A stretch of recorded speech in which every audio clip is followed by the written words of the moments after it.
बिस्मिल्लाहिर्रहमानिर्रहीम। जी जी। कल जाते वक्त मैंने आपसे पूछा था कि वो ना मेंबर जो होते हैं शेयर होल्डर होते हैं अपने डेट्स के लिए लायबल होते हैं कंपनी के। हम्म। तो सर आपने बताया था एक फाइनेंशियल इंस्टीट्यूशन शेयर होल्डर्स या आपने डायरेक्टर बोला था? डायरेक्टर जी जी। वो जो होते हैं आपने बताया था फाइनेंशियल इंस्टीट्यूशन और लीजिंग कंपनी होते हैं। मैंने कहा अगर जिस हद तक लॉ में लिखा हुआ है बस उस हद तक आप इसे देखो, आप ऐसे स्पेसिफाई करो एनबीएफसी, बट सब एनबीएफसी के अंदर नहीं ना, उसने कुछ सेक्शंस में लिखा हुआ है, तो मैं चाहूंगा कि आप उस तरह ना कहें, लेकिन एनबीएफसी कह सकते हैं, बल्कि उसने पेरेंट, हाँ एनबीएफसी कह सकते हो, बाकी ना कहो, इस तरह ना कहो, क्योंकि मैंने कहा या आसान लफ्जों में अपने लेवल पे याद रखना है, तो जिस हद तक लॉ में डायरेक्टर्स की ड्यूटी डिफाइंड है कि भाई ये गलत काम हुआ तो डायरेक्टर भी लायबल होगा। एक आधा सेक्शन हमारे केस में भी है जिसमें आप लोग पढ़ेंगे चैप्टर नंबर 9 डिविडेंड का, वहां पे आपको मिलेगा कि भाई डायरेक्टर को अगर डिविडेंड टाइम पे पे ना हुआ विद इन द टाइमलाइन तो डायरेक्टर की ऐसी की तैसी, वो आप पढ़ोगे, सजा पढ़ोगे, तो वो देखो जिस हद तक लॉ उसे लायबल कर रहा है सिर्फ उसी हद तक वो कंपनी के लिए लायबल है, otherwise company is a separate legal identity. अब आ गया आपका क्वेश्चन, मतलब आप फर्दर कोई क्वेश्चन पूछ रहे शेयर होल्डर के वाले से?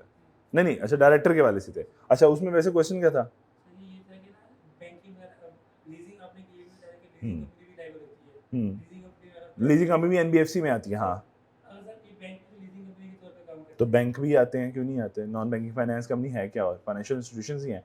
बैंकिंग के बहुत से बिजनेसेस जो हैं उनके लिए लाइसेंस रिक्वायर्ड है, तो यस, लेकिन एनबीएफसी अलहदा से भी चल सकती हैं। जिस तरह बहुत से हमारे क्लाइंट्स हैं, एक दो क्लाइंट्स हैं जो कि बैंक नहीं है बट वो एनबीएफसीज हैं, ऐसा हो सकता है क्योंकि वो बिजनेस कर रही हैं। ठीक है, बात समझ आ रही है? जैसे फाइनेंसिंग, हाउस फाइनेंसिंग या लोनिंग, अब ये कंज्यूमर फाइनेंसिंग से बोलते हैं, कंज्यूमर फाइनेंसिंग कर रही है, बैंक नहीं है, लेकिन शॉर्ट लोन्स दे रही हैं। शॉर्ट लोन नहीं, क्या कहते हैं, स्मॉल लोन्स तो है एनबीएफसी वो। ठीक है, उनके रेगुलेशन सख्त हो जाते हैं, लेकिन कहने को वो बैंक नहीं होता, उनका ऑफिस होगा एक कोठी में। मैं रियलिटी बता रहा हूँ, आपको लगेगा ही नहीं कहीं से ये बैंक है, क्योंकि लोगों को पता ही नहीं होगा ये ऑफिस है। ठीक है, लेकिन वो एनबीएफसीज हैं। क्लियर? जी। अच्छा, कल हमने अपनी बात हल्की सी कंक्लूड की थी, मैं वापस चला जाऊंगा अब ऊपर यहाँ पे, कि या तो ऑनरशिप हो 51%, ठीक है, या फिर ड्राइवर्स हमारे अपने हों, ठीक है, कंट्रोल ओवर द डायरेक्टर्स या composition of the board. Board में अगर फॉर एग्जांपल मैं भी कभी समझाऊंगा चैप्टर नंबर 3 में बोर्ड में किस तरह कॉन्स्टिट्यूशन होती है, बोर्ड में कितने डायरेक्टर्स होने चाहिए, कितने कौन सी किस्म के होने चाहिए, बात समझ आ रही है? पढ़ेंगे डायरेक्टर्स की type. So composition of board पे कंट्रोल मेरा हो। अगर फॉर एग्जांपल मैं रफली बोल रहा हूँ, एक आसान सी बात समझाने की, 10 डायरेक्टर हैं, ठीक है, तो ओवर द मेजोरिटी कंपोजिशन मेरी हो, जिसमें 5 से ज्यादा मेरी हो, तो फिर कंट्रोल मेरा है। क्या बात समझ आ रही है? और not for profit association licence to buy SCCP, तो मैंने कहा था एनपीओस भी जो हैं वो इसी कैटेगरी में, पीआईसी की कैटेगरी में फॉल। और फिर हमने इसका डिफरेंस भी पढ़ लिया था जाते जाते कि प्रॉफिट और नॉन प्रॉफिट ओरिएंटेड बिजनेस में क्या फर्क होता है। अच्छा जी, इसकी लीड का कोई इशू लग रहा है मुझे। अच्छा, हम जरा वापस चलते हैं और एक एरिया हमारा ऊपर रहता है मेंबर्स लायबिलिटी का। टाइप्स ऑफ बिजनेस हमने पढ़ लिए, टाइप्स ऑफ कंपनीज हमने कहा, ऐसे एक मेंबर है तो सिंगल मेंबर कंपनी ही, दो हैं तो प्राइवेट कंपनी 2 से 50 हो सकते हैं, और तीसरी कैटेगरी हमने पढ़ी थी पब्लिक, लेकिन मैंने उसमें नंबर डिफाइन नहीं किए क्योंकि लॉ डिफाइन नहीं करता। वैसे मैंने कहा 3 मेंबर्स पब्लिक। अब हम मेंबर की लायबिलिटी पे आने लगे हैं। अब बात ये हुई थी कि जी कंपनी के केस में company is a separate legal entity, member की कोई लायबिलिटी नहीं होती, ठीक है, या मेंबर किस हद तक लायबल होता जी? Up to the amount of investment. यही बात पढ़ी थी ना हमने उस दिन। हमने कहा कंपनी के डेट्स अगर बहुत बुरी हालत में भी आ गए, कि फॉर एग्जांपल कंपनी के ऊपर डेट डेफिसिट जो आ रहा है, मतलब कंपनी के सारे एसेट बेच भी दें तब भी तकरीबन कोई 500 मिलियन का लोन है कंपनी के ऊपर, तो हमारी बात ये हुई थी कि ये 500 मिलियन मेंबर पे टेक्निकली क्या होता था, मेंबर उस हद तक लायबल है जितनी उसने इन्वेस्टमेंट है, बट वो वंस अगेन लॉजिकली वो इन्वेस्टमेंट तो वेरी फर्स्ट डे कर चुका है। जैसा आप आज बिजनेस खोलने की कोशिश करते हो तो घर से पैसा लाते हो और इन्वेस्ट कर देते हो, उससे से फॉर एग्जांपल रेंट पे कर दिया, फर्नीचर खरीद लिया, बिजली के बिल दे दिए, ठीक है, सामान रॉ मटेरियल खरीद लिया या फिनिश गुड्स खरीद, वो सारा पैसा तो इन्वेस्टमेंट का लग जाता है। सो टेक्निकली सलमान ने अगर इनिशियल इन्वेस्टमेंट की भी हुई है तो वो यूज हो गई हुई है बिजनेस में, तो क्या फर्दर कुछ मांग सकते हो मुझे इस टाइम पे? नहीं मांग सकते। तो ये बिल्कुल टाइम फ्रेम है। अगर मैं टाइम फ्रेम कहूं तो ये है जी रजिस्ट्रेशन का टाइम, ठीक है, या रजिस्ट्रेशन कहना चाहिए, या फॉर्मेशन का टाइम। क्या मेरी बात समझ आ रही है? और ये है डिसोल्यूशन का टाइम, या फिर मैं कहूं बुरे हालात आगे, बैंकरप्सी आ रही है, बैंकरप्सी। तो भाई मैं यहां पे इन्वेस्ट कर चुका हूं, मेरे से तुम लोगों ने से मैंने कंपनी के अंदर लगाया था 1500 मिलियन, ये ऑलरेडी मैं दे चुका हूं। अब मैं जब चलता चलता, ये सलमान साहब हैं, चलता चलता जब यहां तक आया हूं, यहां पे मैं उसी हद तक लायबल हूं जिस हद तक अमाउंट ऑफ इन्वेस्टमेंट थी, बट वो तो मैं ऑलरेडी इन्वेस्ट कर चुका हूं, कंपनी यूज भी कर चुकी है, खा पी भी चुकी है। तो अब मैं इस स्टेज पे लॉजिकली कुछ पे करने का लायबल नहीं हूं। सो हैविंग, अच्छा अब एक और छोटी सी चीज यहां पे बिफोर मैं इसको स्टार्ट करूं, इससे पहले ना आप थोड़ा सा बैक चले जाओ, मतलब कि कंपनीज ऑर्डिनेंस 1984 भी नहीं, उससे भी पहले काफी एक ऑप्शन अवेलेबल होती थी अनपेड शेयर की, अब नहीं होती। अब आप फाइनेंशियल स्टेटमेंट बनाते हो, बैलेंस शीट बनाते हो, नीचे क्या लिखते हो? Paid up share capital, right? या फिर आप कॉल्ड अप भी नहीं होता अब तो, वैसे पेड एंड इशूड, कई दफा इशूड शेयर कैपिटल लिखा होता है, ऐसे 2-3 वर्ड आप इस्तेमाल करते हो। आपने कभी क्वेश्चन के अंदर अनपेड शेयर कैपिटल देखा? नहीं देखा, क्योंकि अब एग्जिस्ट ही नहीं करता। अब लॉ ही आपको अलाउ नहीं करता कि आप शेयर आधे पे किए हुए शेयर पे कर दो, वापस कर वो कर दो, इशू कर दो। जैसा फॉर एग्जांपल पहले क्या होता था, जैसा फॉर एग्जांपल यहाँ पे अगर हम इधर का सहारा ले लें थोड़ा सा बोर्ड का, ये रिफ्लेक्शन आएगी, ओप्स यहाँ भी कर ले, उस तरफ कर सकते हैं यूज, ओके बेटा आप लोगों को नजर आ रहे हैं यहाँ पे, या हम उधर यार उधर ही रेस कर लेते हैं, बच्चों को पता नहीं उधर से यहीं पे कर लेते हैं। मैं एक चीज समझाने लगा हूं आपको, ये देखो पहले क्या होता था, फॉर एग्जांपल सलमान साहब ने कंपनी के शेयर लेने हैं, कंपनी है जी XYZ, सलमान साहब इसके प्रमोटर्स में से हैं, प्रमोटर्स मीन जो कंपनी के फाउंडिंग मेंबर्स होते हैं। सलमान साहब कह रहे हैं यार मैं 5000 शेयर्स ले लूंगा, शेयर की वैल्यू रखी गई है 10 रुपए नॉमिनल वैल्यू, सलमान साहब इन्वेस्ट करने जा रहे हैं 50,000 रुपए। बट सलमान साहब कहेंगे अभी कितनी जरूरत है, और मैं तुम्हें ऐसा करता हूं ना, अभी मुझसे ले लो इन्हीं शेयर्स के बदले 3 रुपए, 15,000 अभी ले लो, बाकी रह गए 7, जब जरूरत पड़ेगी और ले लेना।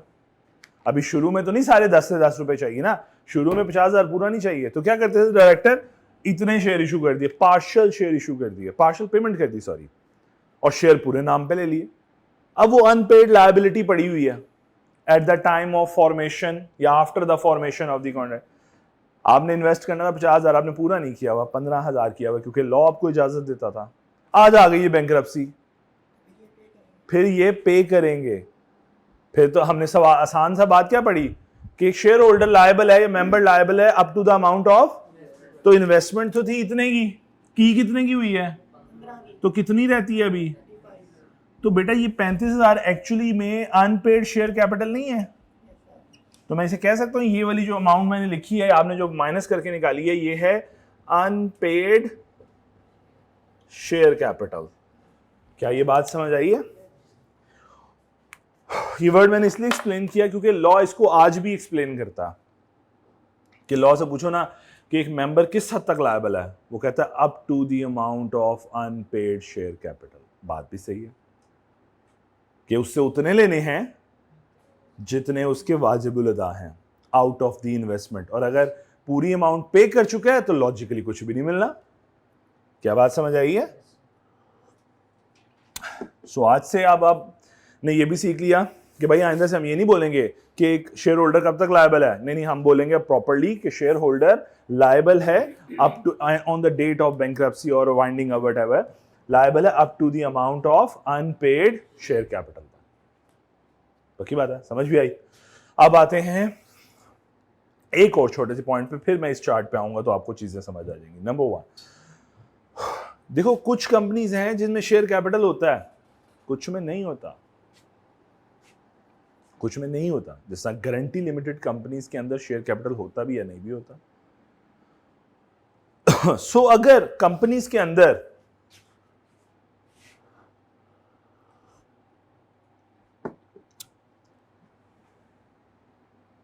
तीन तरह की मेंबर्स लायबिलिटी के केस में, कंपनी मेंबर्स लायबिलिटी को मैं 3 हिस्सों में डिवाइड कर दिया। ये कुछ इशू है इस वायर का आज।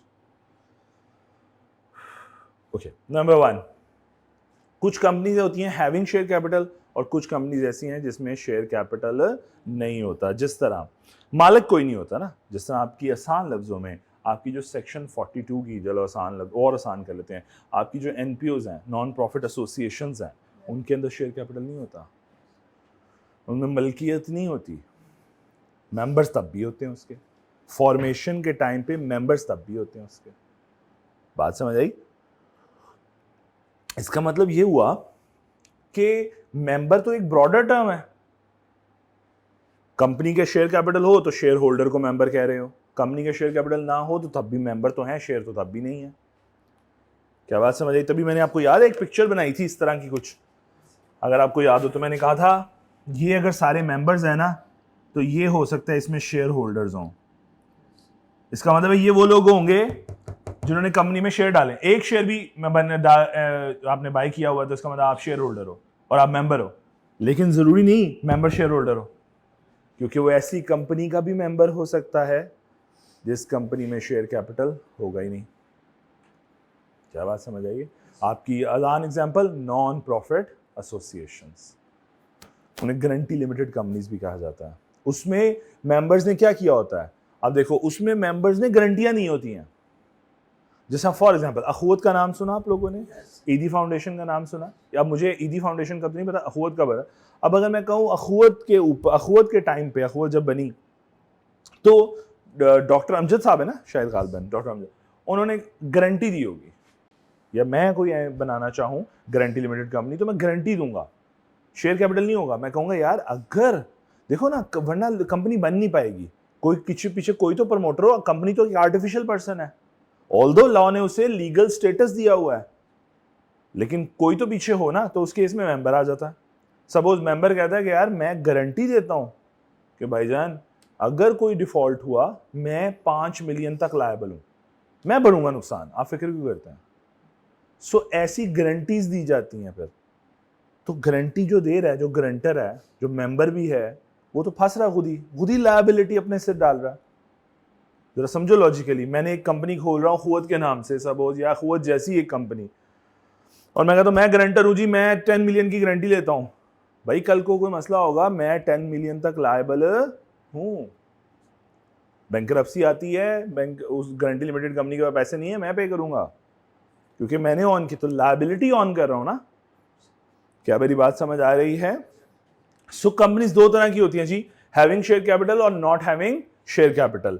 अच्छा, लेकिन नॉट हैविंग शेयर कैपिटल देखो, गारंटी लिमिटेड को मैंने दो हिस्सों में डिवाइड किया, लेकिन मैंने आपको ब्रॉडर शेयर कैपिटल पर्सपेक्टिव में समझाया कुछ कंपनी ऐसी हैं जिसमें है, कुछ में नहीं होता। आसान एग्जांपल के लिए नॉन प्रॉफिट एसोसिएशन। क्या बात समझ आ गई? आगे चलो। शेयर कैपिटल की कंपनी होगी तो मेंबर की लायबिलिटी क्या होगी? अभी पढ़ी, limited up to the amount of unpaid share capital. ये कॉन्सेप्ट समझ आया? ये वाला ये वो अमाउंट है जिस हद तक सलमान जिम्मेदार है as a member at the time of bankruptcy और वाइंडिंग अप और हालात खराब के टाइम पे, ठीक है? वरना तो कोई भी नहीं मांगेगा ना। क्या मेरी बात समझ आ गई सबको? ओके। और अगर सलमान ने उसी वक्त 10 के 10 रुपए पूरे दे दिए होते तो क्या कोई अनपेड लायबिलिटी होती? नहीं जी, बिल्कुल भी कोई ना होती। सो लॉजिकली यही वजह है कि सलमान अगर सारी इन्वेस्टमेंट शुरू में कर देगा तो बाद में लायबल नहीं। अब एक और बात बता यहीं से कि ये अब फुल इन्वेस्टमेंट, अब लॉ कहता है भाई कि आप शेयर इश्यू ही नहीं करेंगे जब तक 100% अमाउंट आ ना जाए। सो टेक्निकली अब ऐसा होगा ही नहीं अनपेड कैपिटल हो। भाई सारे पैसे तो तुम लेके शेयर दोगे, कंपनी देखो आप लोगों ने इतना तो I2A में समझ लिया ना कि कंपनी के पास पैसा आता है और कंपनी शेयर सर्टिफिकेट देती है, तो आप शेयर सर्टिफिकेट इशू ही नहीं कर रहे जब तक पैसा नहीं आ रहा पूरा। तो पूरा पैसा आ गया तो शेयर होल्डर ने तो सारी लायबिलिटी पे कर दी या अपनी पूरी इन्वेस्टमेंट कर दी। क्या बात है? अगली बात पे आते हैं। इसको जंप करके ये एक छोटी सी बात ये मैं ऑलरेडी बढ़ा चुका हूं कि अनलिमिटेड लायबिलिटी कंपनीज होती नहीं, अब नहीं होती, उनको ट्रांजिशन पीरियड दिया 6 महीने का, भाई अपने आप को कन्वर्ट करो इनटू लिमिटेड लायबिलिटी। क्योंकि अनलिमिटेड का नुकसान क्या था कि खुद बिजनेस करने आए हो, कल को बिजनेस परेशानी में चला गया या रिसेशन में चला गया तो तुम्हारे जो एसेट्स हैं जो लायबिलिटीज हैं बिजनेस की, वो तुम्हारे पर्सनल एसेट से फुलफिल होंगी। क्या मेरी बात समझ आ रही है? सो अनलिमिटेड लायबिलिटी, जिसमें मेंबर की लायबिलिटी क्या होती थी? जस्ट लाइक पार्टनरशिप्स, जिसमें पार्टनर की लायबिलिटी आप बी लॉ में पढ़ के आए हो कैप 4 में कि अनलिमिटेड लायबिलिटी होती है। भाई अगर बिजनेस अपने डेट पे ना कर सका तो पार्टनर पर्सनल पॉकेट से अपने डेट पे करेगा। तो फिर आहिस्ता आहिस्ता उन्होंने कहा ये तो बड़े नुकसान की बात है, तो फिर लॉ में अमेंडमेंट आई और 6 मंथ्स के ट्रांजिशन में तमाम अनलिमिटेड कंपनियां लिमिटेड लायबिलिटी कंपनीज में कन्वर्ट हो गई। आगे चलो जी।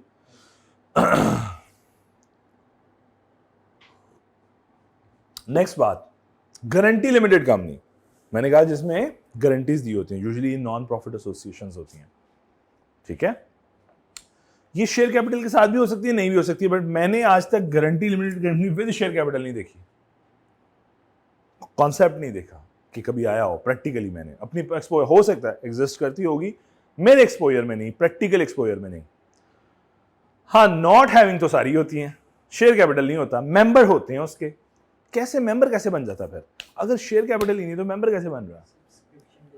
सब्सक्रिप्शन तो देनी नहीं बेटे, शेयर है ही नहीं। सब्सक्रिप्शन तो तब होती है, सब्सक्रिप्शन का मतलब पैसे पे करना शेयर्स के। तो फिर सोचो, दिमाग लगाओ, देखो आसान। अभी हम उस चैप्टर तक पहुंचे नहीं। आप लोग अपने चैप्टर नंबर 2 का नाम देखो ना, तो मेमोरेंडम एंड आर्टिकल लिखा हुआ है।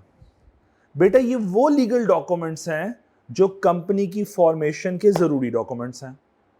इनके बनाए बगैर कंपनी नहीं बननी। बात समझ आ रही है? अब मेमोरेंडम एंड आर्टिकल जब बनाने जाते हो, वहां पे आप मेंशन करते हो ये दोनों मेरे मेंबर हैं। क्या मेरी बात समझिए? वहां पे मेंशन करते हो ये दोनों मेरे मेंबर्स हैं। ये नहीं बताते शेयर, क्योंकि शेयर कैपिटल होता ही नहीं, तो आप कहते हो बस ये मेरे दोनों मेंबर, इनके नाम डेजिग्नेट कर देते हो। और अगर इन्होंने गारंटी दी हो, इसने कहा 5 मिलियन देगा, इसने कहा हालात खराब हुए मैं 10 मिलियन दूंगा, तो इनकी अमाउंट ऑफ गारंटी इनके नाम के साथ लिखी होगी उन फॉर्मेशन डॉक्यूमेंट में। इसका मतलब मैं यूं कह दूं कि ऐसा मतलब मैं यूं कह दूं कि मेंबर का नाम लीगल डॉक्यूमेंट्स के अंदर आ रहा होता है as a member. And likewise जिन लोगों ने शेयर सब्सक्राइब किए होते हैं उनका नाम भी उनके मेमोरेंडम में आ रहा होता है। क्या मेरी बात समझ आई है? अब मैं आप लोगों की आसानी के लिए एक छोटी सी चीज, फिर वापस आ जाएंगे जल्दी से, क्योंकि ये हमारा अगला चैप्टर है तो हमने पढ़ना ही पढ़ना है और मेमोरेंडम देखना ही देखना है। पर फिर स्टिल मैं आपके साथ एक मेमोरेंडम शेयर कर देता हूँ। जैसे ये कंपनी का मेमोरेंडम है, पढ़ेंगे इंशाल्लाह, डिटेल में पढ़ाऊंगा मेमोरेंडम पूरा। मैं आपको सिर्फ दिखा दूं एक, ये देखिए एक फॉर्म,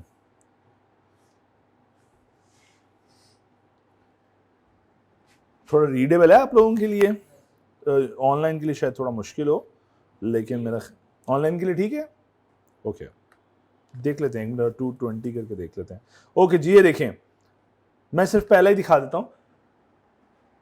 ये वो बंदा है मंसूर, और आप गौर करो उसकी सारे क्रेडेंशियल गिवन है, और आखिर में लिखा हुआ है number of share taken by each subscriber in figures and words. एक शेयर उसके पास है, एक share means he is a shareholder and now he is a member of this company जिसका ये मेमोरेंडम है, जिसका ये लीगल डॉक्यूमेंट है। क्या बात समझ आई है? अच्छा, अब इसी तरह ये देखो आपका AOA, सेम एंड में देखो ये वही लेटर नहीं है, और आखिर में साइन भी किए हुए उसने। सो मेमोरेंडम एंड आर्टिकल, ये दोनों डॉक्यूमेंट्स जो हैं आपकी लीगल फॉर्मेशन के डॉक्यूमेंट्स हैं। क्या बात समझ आ गई? और अगर ये कंपनी शेयर कैपिटल वाली कंपनी है तो उनके नाम के साथ शेयर लिखे होंगे, amount of investment they have made in the company. और अगर वो विदाउट शेयर कैपिटल है तो उनके नाम के साथ गारंटी का लफ्ज आ रहा होगा। अब चलिए पढ़िए जरा, अगर किसी कंपनी गारंटी लिमिटेड कंपनी और उसका शेयर कैपिटल नहीं है तो मेंबर की लायबिलिटी क्या हुई फिर? Up to the amount of guarantee. दो पढ़ो, limited liability of the member is limited up to the amount of guarantee given. जितना उस फॉर्मेशन डॉक्यूमेंट्स में, मेमोए एओए में, वो खुद कबूल कर लेंगे कि हमारी इतनी गारंटी हम देते हैं, उतनी गारंटी के वो लायबल होंगे। अच्छा, अगर अब अज्यूम करें कंपोजिट हो इसका और इसका, यानी कि guarantee limited having share capital हो, अब शेयर कैपिटल भी है और गारंटी भी है, अब मेंबर की लायबिलिटी क्या होगी? जितनी गारंटी दी होगी, जितने अनपेड शेयर कैपिटल होंगे, प्लस कर दो। Limited up to the unpaid amount of share capital वाली आ गई बात, plus and the amount of guarantee given. Logically बातें समझ आ रही हैं। सो मेंबर की लायबिलिटी हमने दो एंगल से देखी है। Number 1 having share capital, number 2 not having share capital. बाद में बीच में हमने उसमें मिक्सचर क्रिएट कर दिया गारंटी लिमिटेड का, ताकि वो बात भी समझ आ जाए। क्या बात समझ आ गई? सबको क्लियर है? लो जी, अगर ये बात यहां तक क्लियर हो गई है, टाइप्स ऑफ कंपनी क्लियर हो गई है, पीआईसी क्लियर हो गया है, तो आई बिलीव सो कि पहले हमें अब थोड़ा सा बुक से पढ़ना चाहिए, देन हम वापस आएंगे। ले जी स्टार्ट करते हैं। मेरा ख्याल आज तीसरा दिन है और अब आके हम लोग अपना पढ़ना स्टार्ट करने लगे हैं।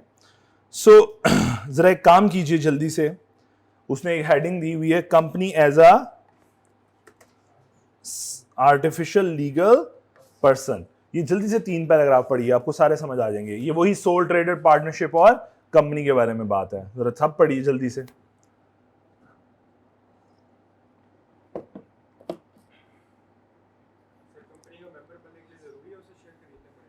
कंपनी का मेंबर, अगर कंपनी शेयर कैपिटल वाली है देन यस। अपना क्वेश्चन आपने थोड़ा सा बेहतर करना ना, ठीक है। कंपनी का मेंबर बनने के लिए जरूरी है कि आप शेयर होल्डर हो, अगर कंपनी शेयर कैपिटल वाली है। अदरवाइज आपका नाम हो उस खूबसूरत डॉक्यूमेंट में, जिसे क्या बोला मैंने, MOA, memorandum of understanding and article of understanding, article of association, sorry, memorandum of association, article of association.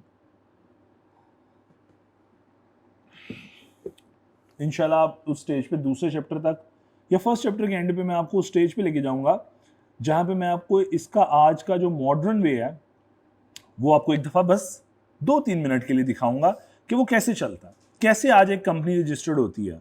अब चूंकि सब कुछ ऑनलाइन है, एससीसीपी के पास चक्कर नहीं लगाने पड़ते। मैंने लास्ट अपने एक क्लाइंट के लिए कंपनी रजिस्टर की, मैंने नाम अप्लाई किया, अब मैं समझाऊंगा कैसे। नेम अप्लाई किया, हार्डली मुझे आधे दिन में नाम मिल गया। मैंने कंपनी की फॉर्मेशन डॉक्यूमेंट्स क्विकली करके, काम ज़रा बर्डन उस दिन नहीं था तो करके ख़त्म कर दिया, और एससीसीपी ने हार्डली 2 घंटे लिए और कंपनी रजिस्टर कर दी और सर्टिफिकेट ऑफ इनकॉर्पोरेशन शेयर कर लिया कि ये लो जी, बना दिए तुम्हारी जॉब।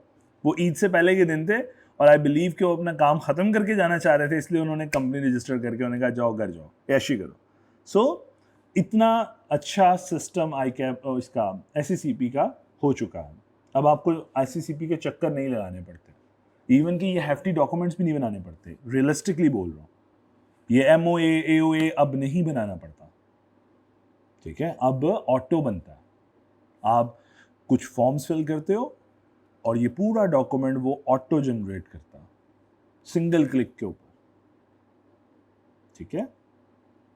तो मैंने जिस तरह कहा था, इस क्लास का फ़ायदा ये होगा कि मैं आपको प्रैक्टिकल चीज़ें दिखाया करूँगा, ठीक है, ताकि आपका विजन थोड़ा बेहतर हो कि जो पढ़ रहे हो वो अप्लाई कैसे हो रहा है, क्योंकि है तो प्रैक्टिकल सब्जेक्ट। पढ़िए जी जल्दी से प्लीज़, ये 3 पैरा, बहुत आसान सी बातें लिखी हुई हैं। ना समझ आए तो बिला झिझक पूछ लीजिएगा, बट मेरा मानना है कि बहुत आसान बातें हैं। एग्जाम्पल 1 भी पढ़िए ज़रा।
जी पढ़ लिया तीनों पैरास, समझ भी आ गए सबको, बेटियों को भी? ओके चलो जरा ये अगला बात भी पढ़ो। अ company is an artificial person where that individual people are natural। ये बात मैंने बड़ी दफ़ा वर्ड यूज़ किया है, ठीक है। अगली 2 लाइन भी पढ़ लो जल्दी से, फिर हम कैरेक्टरिस्टिक्स पढ़ते हैं कंपनी के।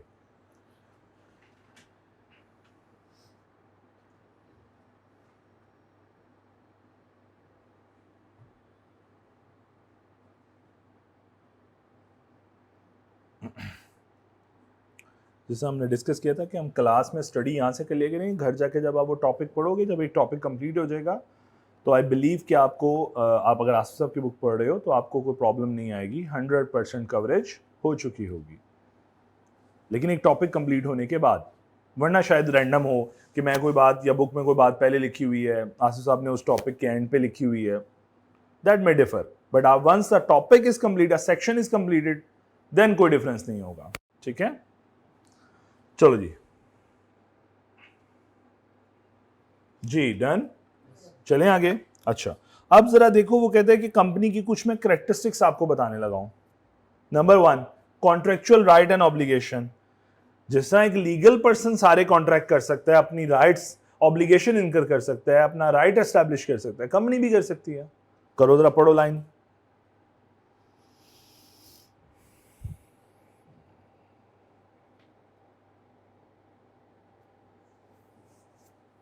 जी, done. Debts and liability. If a company incurs a debt, company का डेट है तो कंपनी जाने, शेयर होल्डर या director liable, so company itself is liable and its owners. ये बात भी समझ आ गई। अगला पढ़े, ऑनरशिप ऑफ एसेट। जिस तरह एक नेचुरल पर्सन अपने नाम पे एसेट खरीदते हैं, कंपनी भी अपने नाम पे एसेट खरीदती है। और अब यहां पे एक छोटी सी बात बता दूं, आप अकाउंटिंग जितनी पढ़ के आए हो, आप देखते हो अक्सर एक ट्रायल गिवन होता है और आप उठा के उसे नीचे बैलेंस शीट में, प्रॉपर्टी प्लांट इक्विपमेंट है तो बैलेंस शीट में नॉन करंट एसेट में डाल देते हो, ऐसे ही है ना। ये तब अलाउड है जब वो नॉन करंट एसेट कंपनी के नेम पे खरीदा गया होगा। याद रखना कि अगर किसी ऑनर ने, शेयर होल्डर ने, सपोज मैं किसी कंपनी का मालिक हूं, मैंने अपनी पर्सनल कैपेसिटी में अंदर मेरे पास एक व्हीकल है, वो व्हीकल कंपनी की बैलेंस शीट में नहीं आएगी, और अगर आ रही है तो ऑडिटर कान के नीचे 2 लगाएगा। मैं समझा रहा हूं, दोनों चीजें होंगी। डायरेक्ट किसी और की ऑनरशिप में प्रोडक्ट है, चीज है, कंपनी की बैलेंस शीट में नहीं आने वाली, क्योंकि वो कंपनी की ऑनरशिप में, टाइटल कंपनी के नाम पे नहीं है। दूसरी चीज, कंपनी की ही प्रोडक्ट है और किसी और के यूज में है, ठीक है, कि वो अवेलेबल ही नहीं है एसेट, ठीक है, वो एसेट कोई और शेयर होल्डर साहब घर के लिए इस्तेमाल करते हैं, तो उसकी बहुत कोई सॉलिड रीजन होनी चाहिए कि भाई वो गाड़ी कहाँ पे गई हुई है, एज एम्प्लॉय दी हुई है आपने बेनिफिट के तौर पे, किस मकसद में एसेट कहीं और इस्तेमाल हो रहे हैं, ठीक है। जिस तरह अगर आपको याद हो तो एक वावेला मचा था जिसके बाद केपीएमजी को काफी रिपरकशन से फेस करनी पड़ी थी। एक हेलीकॉप्टर था जो अक्सर आजाद उम्मीदवार इकट्ठे करके लेके आता था अच्छे वक्तों में, मैं नाम ना भी लूं, पता नाम ले भी लूं तो क्या, जहांगीर साहब थे, अगर आपको याद हो तो वो एक अक्सर मजाक बनना शुरू हो गया था कि जी हेलीकॉप्टर निकालिए, आजाद उम्मीदवार खरीदने जा रहे हैं, ऐसी बात होती थी, याद है कुछ आया बात, जब ये इमरान खान विन किया है, उसने सारी अलायंसेज उसने बिल्ड की थी। अब मैं समझाने के वाला हूं, वो हेलीकॉप्टर जो है वो कंपनी की प्रॉपर्टी है, बवेला मच गया। अब कंपनी लॉ में लिखा हुआ है, आप कंपनीज एक्ट में लिखा हुआ है, आप पॉलिटिकल पर्पसेस के लिए इस्तेमाल नहीं कर सकते, पॉलिटिकल कंट्रीब्यूशंस नहीं कर सकती कंपनी। उन्होंने जाज दिया हुआ था जो फिर लगी कि ऑडिटर ने हाईलाइट क्यों नहीं की इस बात, सो ऑडिटर बेचारे ने भुगता, फिर पार्लियामेंट में शोर मच गया। मतलब जेडीसी है ना उनकी कंपनी का नाम, आई थिंक सो है, जेकेटी है, नहीं जेकेटी है, हाँ ठीक है, जहांगीर खान नहीं, ये नहीं है, कंपनी का नाम क्या है उसकी, उसके ग्रुप का नाम क्या है, नाम मुझे भूल गया ग्रुप का नाम, चलो सर्च करना जाके खुद ही। चलो जी, so ownership of the asset, right to receive from debtor, debtor भी तो एसेट ही है मेरा, और यहां तक पढ़िए, दोनों पढ़िए जरा पैराग्राफ जल्दी से, ये दो पढ़िए जल्दी से, मैं उतनी देर आपके नॉलेज में इजाफा करता हूं जहांगीर तरीन की कंपनी का नाम बता के।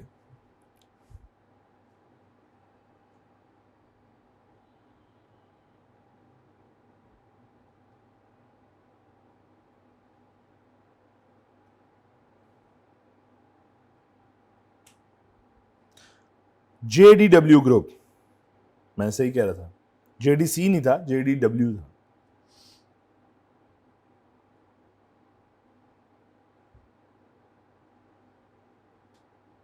शुगर वाला, शुगर माफी, ओ मेरा मतलब है शुगर का ग्रुप, JDW। सो वो जो उसका हेलीकॉप्टर था ना JDW का, वो इस्तेमाल होता था पॉलिटिकल मूव्स के लिए। तो पार्लियामेंट में उस पर बड़ा सख्त शोर मचा था कि ये क्या भाई, ये क्या तरीका है। ठीक है जी, पढ़ ली दोनों बातें, समझ भी आ गई। मैनेजमेंट बाय डायरेक्टर, देखो बेटा कंपनी इटसेल्फ आर्टिफिशियल है, चलाने वाला कोई तो होगा, तो directors are actually the agent of the company, वो ऑपरेट करते हैं कंपनी को on the behalf of share holders. क्या बात समझ आई? पढ़ते हैं। Companies are manage by their director who should be members of the companies as well. अब ये बात है विद अ फ्यू एक्सेप्शंस। देखो अब मैंने फर्स्ट लेक्चर में किसी ने सवाल किया था, क्या डायरेक्टर भी शेयर होल्डर होना जरूरी है? अब इस बात से तो ऐसे लगे who should be the member, और नहीं भाई, नहीं जरूरी है। आप एम्प्लॉयड डायरेक्टर भी रख सकते हो, हैं बहुत सी कंपनी पाकिस्तान में भी है एम्प्लॉयड डायरेक्टर, ये मालिक नहीं है, ऑनरशिप नहीं है, बट डायरेक्टर है, हो सकता है भाई, क्यों नहीं हो सकता? क्या मेरी बात समझ आ रही है? जैसा फॉर एग्जांपल मैंने एग्जांपल के तौर पे दिया था कि जेफ बेजोस पहले सीईओ भी था और मालिक भी था और शेयर होल्डर भी था। आसान लफ्जों में मालिक क्यों बोल रहा हूं, शेयर होल्डर बोलता हूं, शेयर होल्डर भी था। अब वो स्टेप डाउन कर चुका है सीईओ से। सीईओ क्या है? Deemed director. तो अब कोई और सीईओ है। क्या मेरी बात समझे? पाकिस्तान के कई ब्रांड्स हैं जिनके अंदर जो ऑनर्स हैं अब वो डिफरेंट हैं, और क्या नाम है, डायरेक्टर्स डिफरेंट हैं, एम्प्लॉयड डायरेक्टर्स हैं। हाँ लेकिन एक बात जरूर है, मैं फॉर एग्जांपल मैं डायरेक्टर, मुझे डायरेक्टर बनाओगे, साथ में मुझे 200 शेयर दे दो, 500 शेयर दे दो मुझे लुक्रेटिव ऑफर करने के लिए, तो मेरे पास तो एक भी शेयर आएगा तो मैं मेंबर बन जाऊंगा। क्या मेरी बात समझ आई है? मेरे पास एक भी शेयर हो तो मैं मेंबर हूं बेटे। सो एक बहुत बड़ी बात नहीं लिखी हुई। क्या बात समझ आ गई? आप एम्प्लॉयड डायरेक्टर हो सकते हो। आगे चलिए जी। With a few exception in small companies the share holder and director may be the same individual, क्योंकि फैमिली ओन्ड बिजनेस होता है, वही मालिक होते हैं, वही चला रहे होते हैं, और उनके बाद उनकी औलाद। But in large companies the director might hold a small proportion of share and even know share at all. जब ग्रुप बड़ा होता जाएगा तो शायद डायरेक्टर वो होंगे जो कि शायद इनफैक्ट शेयर होल्डर नहीं होंगे, या होंगे भी तो बहुत छोटे से शेयर्स उनके पास होंगे। क्या मेरी बात समझ आ गई? लायबिलिटी टू पे टैक्स, और भाई जब इनकम कंपनी की है, एसेट कंपनी के हैं, तो फिर टैक्स भी कंपनी पे करेगी। सो इसीलिए कंपनी टैक्स के ऊपर कंपनी का रेट आजकल वैसे फ्लैट ही है, आजकल क्या काफी सालों से फ्लैट है। A company is personally liable to pay taxes on in income, अपने नेट प्रॉफिट के ऊपर बिफोर टैक्स, जिसे आप पीबीटी बोलते हो, प्रॉफिट बिफोर टैक्स के ऊपर कंपनी का फ्लैट रेट है। That may be right now 29% है गालबन, फ्लैट रेट 29% है ना? हाँ 29%। और स्मॉल कंपनीज के लिए जरा डिफरेंट है, लेकिन वैसे 29। Legal obligation, if a company breaks the law, it's usually the company itself that is liable, although there are circumstances in which the owners or its officer may be personally liable। अब जरा गौर करो, company खुद liable है, लेकिन कुछ circumstances में जो मैंने बताया, जहां जहां लॉ ने कहा है, वहां पे डायरेक्टर और ऑफिसर जो हैं वो लायबल होंगे, अदरवाइज नहीं। क्या बात समझ आई है? ये भी अगर हम डायरेक्टर के चैप्टर में पढ़ तो, लेकिन अभी इतनी जल्दी करने की जरूरत नहीं है, पढ़ेंगे आराम से, ये बातें पढ़ लेंगे आराम से। Consequence of separate legal identity, number 1 कहते जी has several consequences। number 1 limited liability of the owners of the business, पहला फायदा कि भाई liability मेरी क्या है, limited है। number 2 separation of ownership from control। अब देखो members and director, एक और खूबसूरत बात कि member और हैं, directors और हैं, चलाने वाले और हैं, मालिक और हैं, ठीक है, ये भी एक इसमें consequence आ जाता है। हाँ ये सेम भी हो सकते हैं, ये कोई बहुत बड़ी बात नहीं है। Transfer of ownership and perpetual succession या परपेचुअल एग्जिस्टेंस। अब देखो यही वजह है कि ये सेपरेट लीगल आइडेंटिटी है, तो कोको कोला को बने हुए, कोक को बने हुए गालबन 120 साल तो हो गए उन्हें, मैं हाल 100 ईयर्स तो कंफर्म है, आगे का मुझे पता नहीं कितने ऊपर हो चुके हैं, 10-15 साल ऊपर हो चुके हैं, गालबन 10 साल ऊपर हो चुके हैं। इतने सालों में क्या मेंबर जिंदा होंगे? मैं हो सकता है 2 जनरेशन में मर गई हूँ, ऐसा भी हो सकता है। अगर मैं कहूँ 125 ईयर्स है तो हो सकता है 2 जनरेशंस गुजर गई हूँ मालिकों की, ठीक है, मेंबर्स की, लेकिन कंपनी तो जिंदा है, कंपनी तो अलाइव है। और हो क्या रहा है? विरासत ट्रांसफर होती चली जा रही है, इनहेरिटेड प्रॉपर्टी की मद में वो जो शेयर्स हैं वो बाप से बेटों को ट्रांसफर होते चले जा रहे हैं। ऐसे ही हो रहा है ना? देखो जब इनहेरिटेड प्रॉपर्टी का केस आता है तो जितनी भी पेरेंट्स की प्रॉपर्टी होती है वो अल्टीमेटली बच्चों को ट्रांसफर होती है, तो शेयर्स भी तो प्रॉपर्टी है, तो ट्रांसफर। अब ऑनरशिप ट्रांसफर होती जा रही है, कंपनी को कोई फर्क नहीं पड़ रहा, क्योंकि कंपनी चलाने वाले बैठे हैं ना, वो मरते हैं उनसे पहले नीचे वाले तैयार होते हैं। रियलिटी है, देखो रियलिस्टिकली सोचो, डायरेक्टर्स के नीचे लोग तैयार बैठे हैं कि डायरेक्टर जिस दिन मरा उस दिन इसको पोजीशन दे देंगे, इसको डायरेक्टर बना देंगे। Succession planning, company succession planning ना करे तो उससे बेवकूफ मैनेजमेंट कोई नहीं होगी। कंपनी के लिए ना रिसोर्स बहुत इंपॉर्टेंट चीज होती है, लेकिन यकीन करो एक दिन में रिप्लेस हो जाता, एक दिन में। आपको कई दफा लगता है आप बहुत फन्ने खाओ, कंपनी आपके बगैर चल ही नहीं सकती, एक दिन में आप रिप्लेस हो जाते हो। या तो आपको वो रुका दे देते हैं, जाओ तुम्हें निकाल दिया, या फिर आप मर गए तो तब भी पीछे क्या कंपनी बंद हो गई? नहीं। सो दोनों साइड पे सक्सेशन प्लानिंग चलती है, परपेचुअल सक्सेशन के आगे आ रहे हैं जानशीन, कंपनी की जात, कंपनी डिसॉल्व। लेकिन अगर सपोज अज्यूम करो एक फर्म के 3 पार्टनर हैं, तीनों नॉर्दर्न एरिया गए और गाड़ी सीधी खाई में, तो फर्म क्या होगी? पीछे बंद, डिसॉल्व। उसकी परपेचुअल सक्सेशन नहीं है। क्या हमारी बातें समझ आ रही है?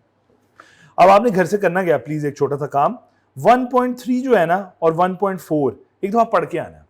1.3 एंड 1.4 मैं पढ़ाऊंगा, लेकिन आपने पढ़ के आना है। मेरा नहीं ख्याल आपको इसमें कोई मुश्किल बात पढ़ने को मिलेगी। Is that clear? अल्लाह ताला आप सबको सहायता फरमाए। क्या मतलब, मुझे नहीं बात समझ। हाँ हाँ श्योर प्लीज।